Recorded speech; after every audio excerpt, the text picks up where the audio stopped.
Étudiants et bienvenue dans la suite. Donc, j'ai déjà corrigé la partie la plus longue du devoir surveiller sur la thermodynamique 2023-2024 de la FST. Bon, l'exercice 1, elle est déjà corrigée dans la vidéo où le lien, que ce soit pour l'énoncé ou bien le sujet ou bien la vidéo, vous allez le trouver dans la description de la vidéo. Maintenant, je vais passer à l'exercice 2 qui est un exercice sur les équations d'état d'un gaz réel. On vous dit l'étude expérimentale d'une mole de gaz réel, fluide réel, a pour vérifier les relations suivantes. On va dans la dérivée de la pression par rapport à la température à volume constant et puis la dérivée de la pression par rapport au volume à température constante. Montrer, à partir de ces relations, déduire l'équation d'état d'un gaz réel. Ensuite, trouver la relation générale entre les coefficients alpha, bêta et xi. Donc ça, c'est pour ce gaz, d'accord, et la pression du gaz. Donc ça, c'est une relation question de cours. Et enfin, dans le cas où l'on peut négliger la pression interne du gaz, c'est-à-dire A égale à 0, montrer que vous avez cette relation-là. Et enfin, établir l'expression de travail reçue pour ce gaz réel au cours d'une transformation isotherme. Donc, c'est le calcul de travail par une transformation isotherme. Tout ce qui change, c'est l'équation d'état du gaz. Donc, voilà pour cet exercice. Allons-y donc pour le corriger.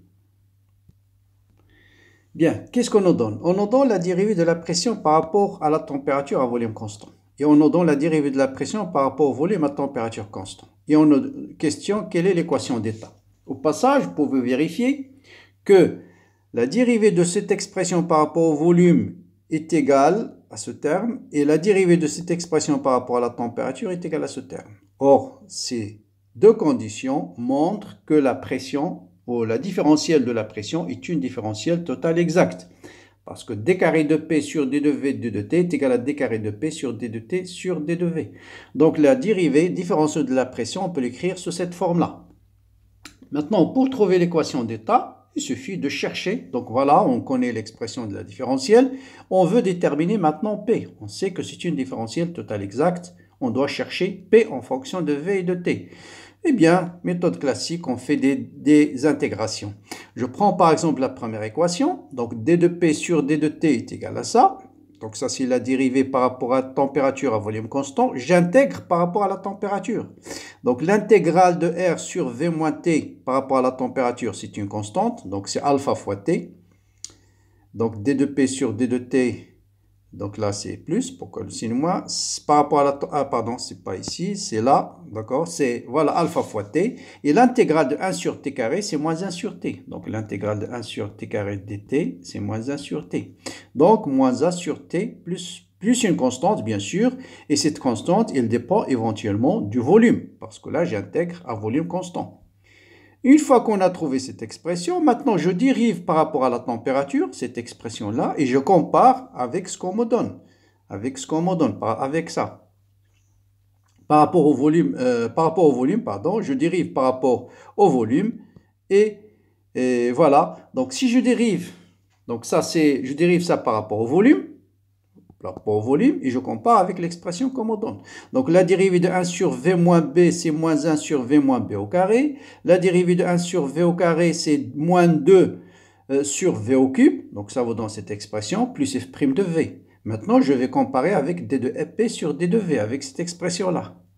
Et vous voyez bien que, si je remplace ici, vous voyez bien ce terme c'est celui-là, ce terme c'est celui-là. Ça veut dire tout simplement F' de V égale à 0. Donc F de V est égal à une constante. Et donc, j'ai trouvé l'équation d'état qui est RT sur V moins B moins A sur TV carré plus une constante. Bien, deuxième question, c'est une question classique de cours. Les définitions de alpha, voilà, tout ce qu'il faut connaître ici, c'est les définitions de alpha, de bêta et de xi. Et l'équation vérifiée par les dérivées partielles de t par rapport à v multiplié par d de v sur d de p multiplié par d de p sur d de t, ça c'est égal à moins 1.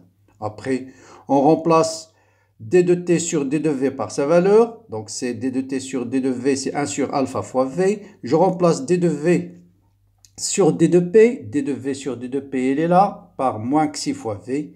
Moins xi fois v. Et je remplace d de p sur d de t par d de p sur d de t par bêta fois p. Voilà. Et vous retrouvez la relation xi fois bêta sur alpha égale 1 sur p. 1 sur la pression. Donc ça, c'est une question de cours Donc, ce qu'on vous demande en fait ici, c'est de connaître connaître les définitions des coefficients thermoélastiques et de cette relation vérifiée par les dérivées partielles de la vitesse par rapport, de la volume, pardon, température et pression. Bien. Si A égale à 0, on nous demande de trouver cette relation. Eh bien, si A égale à 0, la pression, c'est RT sur V moins B. Donc, ça veut dire V moins B égale à RT sur P. Donc, je peux calculer alpha. La dérivée de V par rapport à T, vous voyez bien V, donc je ramène plus B ici. Je dérive V par rapport à T, ça me donne R sur P. Donc, ça me donne R sur P. Et voilà 1 sur V. Or, 1 sur P, on vient de montrer que 1 sur P, c'est xi fois bêta sur alpha. 1 sur P, c'est xi fois bêta sur alpha. Donc, je remplace 1 sur P par sa valeur. Donc, 1 sur P, donc R ici, je le ramène ici, donc je mets ici 1 sur P. Je remplace 1 sur P par sa valeur par xi fois bêta sur alpha et je trouve directement la relation qu'on me demande. Vous voyez, c'est très facile, il suffit d'écrire correctement les formules. Et enfin, chercher le travail pour une transformation isotherme, tout ce qui change, c'est l'équation d'état, donc c'est exactement la même chose qu'un gaz parfait. Vous remplacez P par sa valeur. Après, c'est une intégrale. L'intégrale d de V sur V carré isotherme, donc température, elle est constante. L'intégrale d de V sur V carré, c'est 1 sur V. Et l'intégrale d de V sur V moins B, c'est log de V moins B.